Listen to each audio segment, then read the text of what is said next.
जय हिंद दोस्तों, welcome to school board. आज हम साइंस का पार्ट थर्ड देखेंगे। रासायनिक अभिक्रिया एंड समीकरण का पार्ट थर्ड देखेंगे। उसमें हम देख रहे थे कि रासायनिक अभिक्रिया के प्रकार कौन कौन से थे। दो हम प्रकार देख चुके थे। एक तो देख चुके थे संयोजन अभिक्रिया और एक वियोजन अभिक्रिया ना। तो आज इस चैप्टर का लास्ट पार्ट होगा जिसमें हम देखेंगे विस्थापन अभिक्रिया क्या है और उपचयन अपचयन अभिक्रिया क्या होती है। तो शुरू करते हैं। विस्थापन अभिक्रिया, देखो नाम से हमें पता चलता है कि विस्थापन का मतलब यहाँ से हट रहा है, कुछ ना कुछ तो हट रहा है ना। तो इसकी परिभाषा बोर्ड एग्जाम में पूछी जाती है। क्या पूछा जा सकता है कि इसकी परिभाषा बताइए। तो विस्थापन अभिक्रिया की जो परिभाषा होती है वो ये है कि ऐसी अभिक्रिया जिसमें क्रियाशील तत्व, देखो ये बहुत बड़ा फैक्ट है, क्रियाशील तत्व किसी अन्य कम क्रियाशील तत्व को हटा देता है। भाई एक बाहुबली है और दूसरा आम आदमी है, तो बाहुबली के ऊपर बाहुबली क्या करेगा, आम आदमी को तो परेशान करेगा ही ना। तो क्रियाशील तत्व क्या करता है, कम क्रियाशील तत्व को हटा देता है ना। वही विस्थापन अभिक्रिया होती है। अच्छा, हम इसके एग्जाम्पल देखते हैं। एग्जाम्पल क्या है, देखो FES लिखा हुआ, ये तुम्हें बिल्कुल फर्स्ट लेक्चर में ही बता दिया गया था कि SQ लिखते हैं, AQ क्यों लिखते हैं, ये पूरा बता दिया गया है। तो Fe जो है मतलब फेरस, लोहा, जब कॉपर सल्फेट के विलयन में इसको डाला जाता है तो Fe जो है वो एक्चुअली में क्या है, अधिक क्रियाशील तत्व है, कॉपर कम क्रियाशील तत्व है। तो Fe क्या करेगा, इस कॉपर को हटाएगा और किसके साथ जुड़ जाएगा, सल्फेट के साथ जुड़ जाएगा। तो जैसे ही सल्फेट के साथ जुड़ेगा तो ये क्या बन जाएगा, फेरस सल्फेट FeSO4, और कॉपर बाहर निकल जाएगा। इसका मतलब क्या हुआ कि इस बाहुबली ने क्या करा, आम आदमी को बाहर निकाल दिया, है ना, आम आदमी को बाहर निकाल दिया। एक्चुअली में आम जिंदगी में भी ऐसा होता है, ठीक है। अब दूसरा एग्जांपल देखते हैं कि जिंक जो है वो कॉपर सल्फेट के विलयन में डाला जाता है। तो जिंक भी क्या है, कॉपर से बड़ा बाहुबली है। जिंक ने भी क्या करा, कॉपर को हटाया और जिंक सल्फेट के साथ क्रिया करी और कॉपर को बाहर निकाल दिया, है ना। इसी तरह लेड जो है Pb, है ना, लेड, ये भी क्या करेगा, जब कॉपर क्लोराइड के साथ अभिक्रिया करेगा तो कॉपर को हटा देगा और क्या बना देगा, लेड क्लोराइड, है ना, और Cu बाहर निकल जाएगा। तो अपने को याद करना है, एक या दो एग्जांपल आपको याद होने चाहिए। जैसे Fe, कॉपर सल्फेट किसके साथ क्रिया करेगा, सल्फेट के साथ क्रिया करेगा और फेरस सल्फेट बनाएगा और कॉपर बाहर निकल जाएगा, है ना। इस तरह से हम देख सकते हैं। तो ये तीन एग्जांपल थे विस्थापन अभिक्रिया के। अपने को समझ में आ जाना चाहिए विस्थापन मतलब हटाना, हट रहा है कुछ ना कुछ, है ना, ठीक है। अब इसी अभिक्रिया में हम दूसरा देखते हैं। देखो द्विविस्थापन अभिक्रिया जो होती है, द्विविस्थापन अभिक्रिया में क्या है, देखो नाम से समझ में आ रहा है कि दो विस्थापन हो रहे हैं, लेकिन कैसे हो रहे हैं, देखो इसकी परिभाषा है कि ऐसी अभिक्रिया जिनमें अभिकारक, अच्छा अपने को पता है कि अभिकारक क्या होते हैं, अभिकारकों के मध्य क्या होता है, आयनों का आदान प्रदान हो जाता है ना। कैसे होगा, इस एग्जाम्पल से समझने की कोशिश करिएगा कि सल्फेट प्लस बेरियम ये जुड़ जाएगा, है ना, बेरियम सल्फेट बन जाएगा, BaSO4 बनेगा, और Na2 प्लस Cl2 जो है ये आपस में जुड़ जाएगा। जब ये दोनों जुड़ेंगे तो क्या Na2Cl2 थोड़ी लिखेंगे अपन, क्या लिखेंगे, 2NaCl, जो कि नमक बनता है, बेरियम सल्फेट और 2NaCl। अच्छा, यहाँ से आपको ध्यान रखना होगा कि बेरियम सल्फेट जो है, इस बेरियम सल्फेट का एक अवक्षेप प्राप्त होता है ना। इस अभिक्रिया में एक हमें श्वेत अवक्षेप प्राप्त होता है, और इस श्वेत अवक्षेप प्राप्त होने के कारण क्या है, एक्चुअली में ये AQ ही है, जल में घुलनशील है, लेकिन जल में घुलनशील AQ, ये तो जल में घुलनशील है, लेकिन AQ क्या है, एक श्वेत अवक्षेप के रूप में प्राप्त हो रहा है।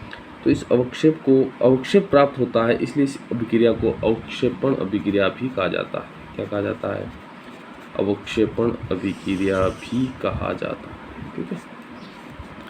समझ में आ गया कि क्या है द्विविस्थापन अभिक्रिया। ऐसी अभिक्रिया जिसमें अभिकारकों के मध्य क्या होता है, आयनों का आदान प्रदान होता है। आपने को देख लिया एक एग्जाम्पल, बस हो गया, यही तो है द्विविस्थापन अभिक्रिया। और हमें जो इस श्वेत अवक्षेप प्राप्त हुआ, ये जल में क्या है, अविलय है ना, जल में अविलय है, जबकि ये क्या है, घुलनशील है ना। घुलनशील है। तो समझ में आ गया ना, इसलिए इसको अवक्षेपण अभिक्रिया कहा जाता है। अब हम देखते हैं आगे। अच्छा, अब अपन देखते हैं उपचयन अपचयन अभिक्रिया। बोर्ड एग्जाम की दृष्टि से वेरी वेरी इंपॉर्टेंट, ध्यान रखना बहुत इंपॉर्टेंट है कि यहाँ से क्वेश्चन हो सकता है कि अब के आपके बोर्ड एग्जाम में ये प्रश्न पूछा जाए। क्या है उपचयन अपचयन अभिक्रिया की परिभाषा बताइए। वही है, देखो उपचयन का मतलब है, उपचयन अभिक्रिया की परिभाषा ये होती है कि ऐसी अभिक्रिया जिसमें ऑक्सीजन की वृद्धि होती है ना, ऑक्सीजन की वृद्धि होती है उपचयन अभिक्रिया। उपचयन मतलब ऊपर जा रहा है, ऊपर मतलब ऑक्सीजन है ना, उप मतलब ऑक्सीजन की वृद्धि करना है तो उपचयन कहलाता है। आपको याद रखने का एक तरीका हो सकता है कि उपचयन अभिक्रिया को आप इस तरह से याद करते हैं कि उपचयन है ना, उपचयन उप का अर्थ आप लगा सकते हैं कि उपचयन का मतलब हो सकता है वृद्धि हो रही है ना। उप को मतलब आप कह सकते हो अप, है ना। याद करने का तरीका है अप मतलब ऊपर, ऊपर मतलब ऑक्सीजन की वृद्धि हो रही है, वो उपचयन अभिक्रिया होती है। इसी तरह हम देखते हैं ऐसी अभिक्रिया जिसमें ऑक्सीजन O2 की कमी होती है, कमी हो रही है, वो कहलाती अपचयन। एक तो ऊपर एक अप, है ना। एक अप मतलब होता है, आप समझ सकते हो कि नीचे डाउन कर सकते हो ना, डाउन जा रहा है तो ये डाउन कह सकते हो, डाउन है ना। जिसमें O2 की कमी होती है वो अभिक्रिया कौन सी कहलाती है, अपचयन अभिक्रिया कहलाती है। तो ध्यान रखना, उपचयन में तो ऑक्सीजन की वृद्धि। आपको दोनों अभिक्रिया याद करने का तरीका ये हो सकता है कि उपचयन, उप मतलब वृद्धि और अप मतलब कमी, बस ये दो चीज़ें याद कर दो, आप पूरी परिभाषा लिख लोगे। और किसकी हो रही है, ऑक्सीजन की पास, ये लिख लेना कीवर्ड, आपको याद हो जाएगा कि उपचयन क्या होता है, अपचयन क्या होता है। ठीक है, अब हम इसके देखते हैं एग्जाम्पल, है ना। देखते हैं अपन उपचयन और अपचयन अभिक्रिया क्या होती है ना। देखो बोर्ड एग्जाम की दृष्टि से बहुत इंपॉर्टेंट है, बहुत मतलब वेरी वेरी इंपॉर्टेंट है ना। यहाँ से क्वेश्चन हो सकता है कि इस बोर्ड एग्जाम में अपने को एक क्वेश्चन देखने को मिले। तो देखते हैं परिभाषा क्या होती है कि ऐसी अभिक्रिया, है ना, ऐसी अभिक्रिया जिसमें ऑक्सीजन की क्या हो रही है, वृद्धि हो रही है, वो उपचयन अभिक्रिया कहलाती है। ठीक है, और अपचयन अभिक्रिया होती है कि ऐसी अभिक्रिया जिसमें ऑक्सीजन की कमी होती है, वह क्या कहलाती है, अपचयन अभिक्रिया कहलाती है। इसका मतलब ये हुआ कि ऑक्सीजन की तो वृद्धि हो रही है और उपचयन में और अपचयन में ऑक्सीजन की हो रही है कमी, है ना। तो अपने को कैसे याद रखना है, अपने को याद रखने का एक तरीका होना चाहिए, ट्रिक होनी चाहिए कि उपचयन लिखना उप और लिख लेना अपचयन, है ना। उप में क्या हो रही है, उप में वृद्धि और अपचयन में कमी। 4 वर्ड याद रखने अपने को और इसकी परिभाषा याद हो जाएगी। अच्छा, वृद्धि और कमी किसकी हो रही है, ऑक्सीजन की, है ना, O2 की। बस ये याद रख लो, परिभाषा आपको याद हो जाएगी, कंफ्यूज भी नहीं होंगे कि उप मतलब वृद्धि, अप मतलब कमी। ठीक है, अब अपन एग्जाम्पल देखें इसके कि उपचयन और अपचयन अभिक्रिया के एग्जाम्पल क्या क्या हो सकते हैं।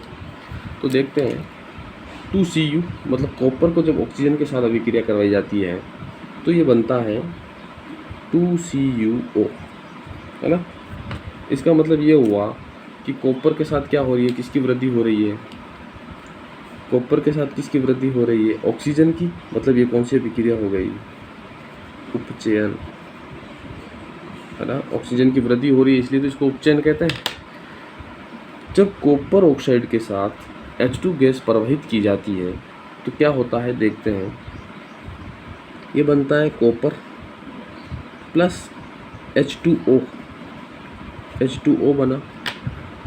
इसका मतलब ये हुआ कि कॉपर के साथ क्या है, जो ऑक्सीजन था वो चला गया, मतलब कॉपर के साथ ऑक्सीजन हट गया। इसका मतलब क्या हो गया, कॉपर का क्या हो रहा है, कॉपर का हो रहा है अपचयन, क्योंकि हट गया मतलब कमी हुई। कॉपर का तो हो रहा है अपचयन, लेकिन H2 के साथ तो पहले और था ही नहीं, ऑक्सीजन था ही नहीं, लेकिन अभी वृद्धि हुई है। इसका मतलब क्या हो गया, इसका हो गया उपचयन, है ना। कमी और वृद्धि को आप देखिएगा, इस वीडियो को 1-2 बार देख लीजिएगा, आपको पूरा समझ में आ जाएगा कि क्या अपचयन होता है और क्या उपचयन होता है। अब हम आगे देखते हैं, अब अपन देखते हैं कि रेडॉक्स अभिक्रिया क्या है। देखो रेडॉक्स अभिक्रिया में क्या होता है, दोनों अभिक्रिया सम्मिलित होती है। कौन सी, एक तो उपचयन वाली और अपचयन, अच्छा, जिस अभिक्रिया में उपचयन अपचयन अभिक्रिया सम्मिलित होती है उसको सम्मिलित रूप से हम कह सकते हैं रेडॉक्स अभिक्रिया। आपको ये भी पूछा जा सकता है कि रेडॉक्स अभिक्रिया का एक एग्जाम्पल दीजिए जिसमें उपचयन और अपचयन दोनों शामिल होगा, है ना। परिभाषा भी यही बन सकती है कि जिस अभिक्रिया में उपचयन और अपचयन दोनों प्रक्रिया शामिल हो वो रेडॉक्स अभिक्रिया कहलाती है ना। तो इसके एग्जाम्पल देखिएगा कि जिंक ऑक्साइड प्लस कार्बन के साथ जब अभिक्रिया करते हैं तो ये जिंक बनता है प्लस कार्बन मोनोऑक्साइड बनता है CO, है ना। इसका मतलब फिर हमने यहाँ पे देखा कि जिंक के साथ क्या है, ऑक्सीजन शामिल है, लेकिन अभिक्रिया होने के बाद उत्पाद क्या बनता है, जिंक बनता है। तो अपने को सीधा सा पता होना चाहिए कि इसके साथ क्या हो रहा है, अपचयन हो रहा है, ऑक्सीजन की कमी हो रही है, जबकि कार्बन के साथ तो ऑक्सीजन था ही नहीं, फिर भी कार्बन के साथ ऑक्सीजन की वृद्धि हुई। इसका मतलब इसका क्या हो रहा है, उपचयन हो रहा है ना। इसी अभिक्रिया को सम्मिलित रूप से रेडॉक्स अभिक्रिया कहा जाता है। एक और एग्जांपल देखिएगा, मैग्नीशियम ऑक्साइड प्लस हाइड्रोक्लोरिक अम्ल जब अभिक्रिया करते हैं तो ये बनता है MnCl2 plus 2H2O plus Cl2, है ना। इस अभिक्रिया में हम देखते हैं कि जो मैग्नीज है, Mn मैग्नीज है, मैग्नीज के साथ क्या हो रहा है, O2 की क्या हो रही है, कमी हो रही है ना। तो इसके मैग्नीज के साथ तो क्या हो रहा है, कमी हो रही है। इसका मतलब ये हुआ कि यहाँ पे तो हो रहा है अपचयन, है ना। H हाइड्रोजन के साथ क्या हो रहा है, ऑक्सीजन की वृद्धि, यहाँ हो रहा है उपचयन, ऑक्सीजन की वृद्धि हो रही है ना। तो इस तरह से क्या है, हमने देखा कि अपचयन और उपचयन दोनों देख लिए कि क्या होती है, इसको सम्मिलित रूप से हम क्या कह सकते हैं, ये जानने की हमने कोशिश करी। अब हम देखेंगे कि उपचयन अपचयन अभिक्रिया के प्रभाव क्या क्या होते हैं ना। तो सबसे पहले देखते हैं संसारण, है ना। संसारण क्या होता है, संसारण का एक वर्ड में हम देखें तो ह्रास होता है ना।